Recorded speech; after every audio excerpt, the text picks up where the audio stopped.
I've been using Slate Trigger 2 since 2014, and somehow I've completely missed one of its features. For over a decade, I basically only used Trigger for one thing: capturing MIDI from live drums so I could blend in or replace samples. That's it. Meanwhile, whenever I needed actual drum gating, I've reached for either a stock gate or, more recently, Black Salt Audio Silencer. Silencer has honestly become one of my favorite drum cleanup plugins, but recently I accidentally clicked into Trigger's gate section, and I'm kind of annoyed at myself, because after using it on a few mixes, I actually think I might prefer it. So in this video, I'm putting them head to head. Kick, snare, toms, same raw tracks, same goal. Which one actually gives cleaner drums with less effort? Let's find out. Before we jump into the DAW, I think it's worth briefly explaining why these plugins actually feel different to use, because even though they can both clean up drums, they're not approaching the problem the same way. Starting with Silencer. Silencer is basically a gate, but with some extra intelligence built in. Instead of just opening and closing like a traditional gate, it also uses filtering to reduce cymbal bleed while the drum shell is sustaining. So the sustain sounds more natural, but you're not hearing nearly as much cymbal wash hanging around inside of it. That's a huge reason I've liked it for so long. Now, Trigger is interesting because Trigger wasn't originally designed to be a drum gate. It was built for sample replacement, which means its entire job is accurately detecting drum transients. So instead of thinking primarily in terms of volume, it's trying to identify actual drum hits. The same detection engine can also drive the gate. And that's what surprised me, because sometimes that means it ignores bleed better than a traditional gate would. So instead of asking, is this loud enough? It's asking, was that actually a drum hit? At least that's how it feels in practice. One quick setup thing before we start. If you want to use Trigger as a pure gate, you need to turn the mix control all the way down to 0. Otherwise, you're blending in the sample, which obviously isn't what we want. For the gate settings, I keep the attack at 0, the hold at 0, and then I mostly adjust the release depending on the shell and how much sustain I want. Shorter release for tighter drums, longer release for more body. Everything else I keep pretty minimal and let the detection do the work. All right, now let's actually compare them. So let's check out the kick first.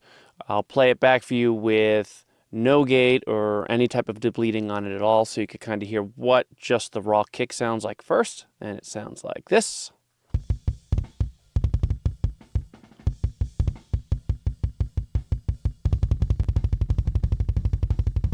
So not a ton of bleed to begin with. We have a very good starting point here. But let's see how Silencer sounds on it first. So let's check this out.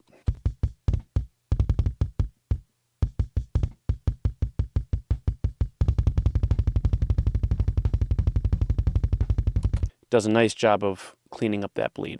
Let's compare that now to Trigger. And you'll see I have a pretty fast release on both of these. Because for a kick, especially in metal, we don't want a ton of sustain. We want it more to just be that initial attack and punch of the kick.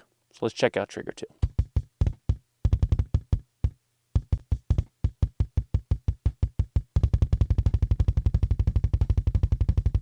So I find Trigger has a little bit more presence on the attack, but you can notice a little bit more detail on the bleed, which is not a good thing. So really pay attention to that. With the Silencer, it's a little bit more muffled on the initial attack, but the bleed also sounds more muffled, which is a good thing. And the Trigger, you have a little bit more presence on the attack, which is good, but you also have a little more presence on the bleed. So let's check it out again. We'll start with Silencer.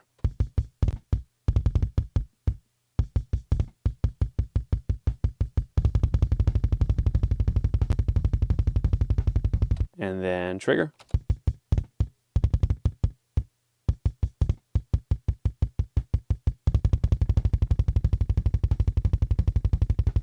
So I think for kick drum, I actually prefer Trigger because I want that initial detail on the attack of the kick. Because we have such a tight release on it, the bleed I don't think will be much of an issue with this when we start adding EQ and things like that. So for me, I'm actually picking Trigger 2 for gating the kick as opposed to Silencer. Now we can check out the snare drum, and you can see here I have some nice clean hits, but then also here we have a lot of ghost notes. So I want to demonstrate how Silencer sounds on both situations and Trigger. First, let's hear what the snare sounds like without any gating or depleting.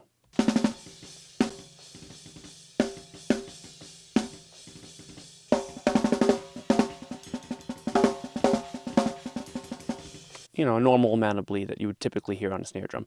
Let's see how Silencer handles it first. And you'll notice that whenever it goes in the ghost notes, I have it automated for the ghost note feature to be engaged.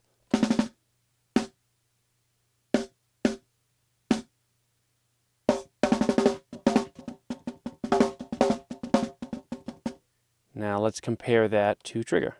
For trigger on those ghost notes, I have the detail automated to pick up all the ghost notes. So you'll see that jumping around as it goes.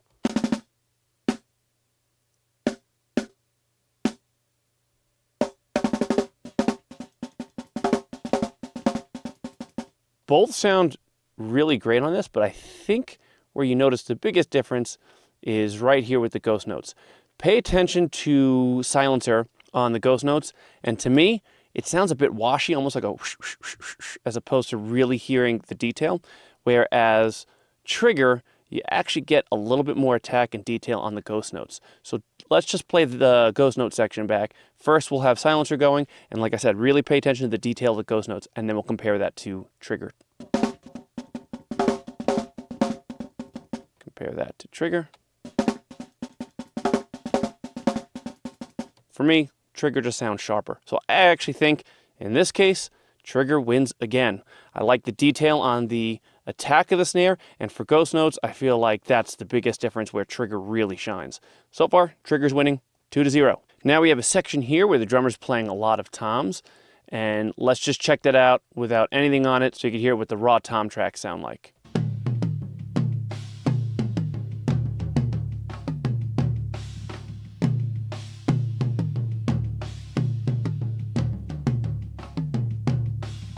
Decent amount of bleed on the tom mics there. Now let's go with silencer first. For both silencer and trigger, I have the release set at 1000 milliseconds because we want more sustain out of our toms. So let's see how silencer handles these tom tracks first.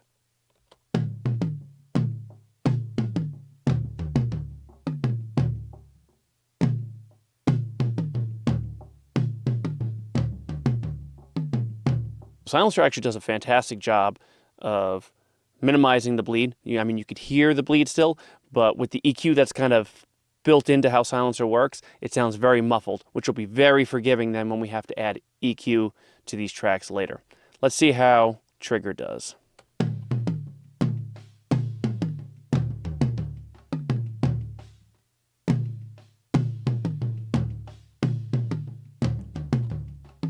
So again, what I'm noticing is trigger is preserving more of the detail for the attack of the toms, which is great, we want that, but with that longer sustain, you're noticing more of the bleed on trigger, which could be a big problem when we start adding EQ after the fact. So let's check that out again, and just really pay attention to, on the sustain, the bleed you hear on trigger versus silencer. So here's silencer.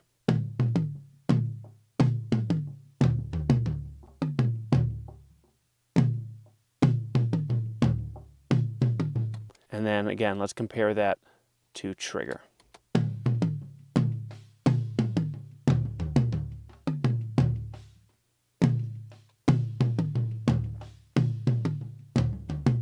I actually think I'd prefer silencer in this situation. Yes, you're losing a little bit of the detail on the initial attack of the transient when you hit the tom, but having that muffled bleed basically during the sustain, I think it's going to take to post-processing much better than the trigger tracks. I would probably still test too, just to see what sounds better, but my initial thoughts are that silencer would be the better option on toms. So after testing kick, snare, and toms, here's where I landed. If I only want a dedicated gate, silencer is still awesome. It's super fast, simple, really hard to make sound bad. But if I already have trigger open for MIDI capture and sample replacement, I honestly don't know if I'm reaching for another gate anymore. And that's the funny part. I've owned this plugin since 2014, used it on hundreds of sessions, and somehow I never clicked this feature. So now I'm curious, what plugin feature did you discover embarrassingly late? Drop it in the comments, and if enough people mention good ones, maybe I'll do a hidden plugin features episode.